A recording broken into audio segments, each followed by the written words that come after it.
Nous allons voir une expérience de convection dans un liquide. Alors là, dans le tube ici, comme ça, il y a de l'eau, l'eau assez fraîche.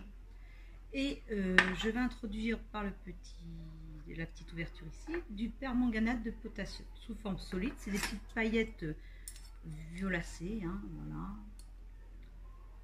Alors, pour trop non plus, on est à l'économie, donc je les verse dedans.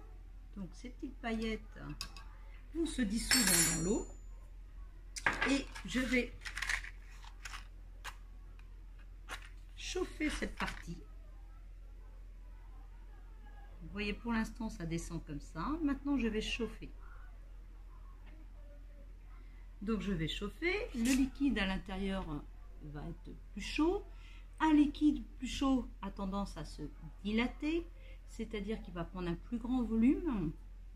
On peut expliquer au niveau de l'agitation moléculaire.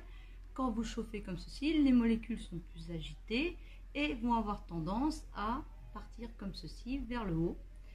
Ou alors une autre manière d'expliquer, comme elles sont plus agitées, pour un même volume, eh bien un volume correspondant à de l'eau qui sera chaude aura en fait moins de molécules qu'un volume correspondant à de l'eau froide. Si bien qu'au niveau de densité, de l'eau chaude est moins dense que de l'eau froide. Et donc l'eau chaude, regardez, remonte. Et vous voyez que le permanganate de potassium se dissout. Voilà. Et vous avez un courant de convection comme ceci. Ça va faire ça, petit à petit, revenir jusque là.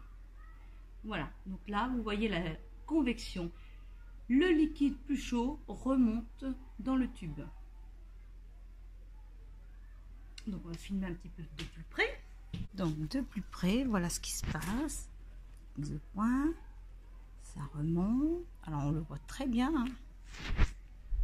Regardez bien. Voilà. Ça circule comme ceci. Hop. Donc si vous voyez là, ça arrive de ce côté-là.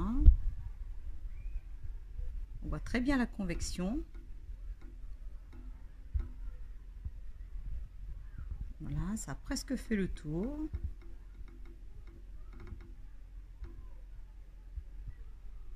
C'est très joli.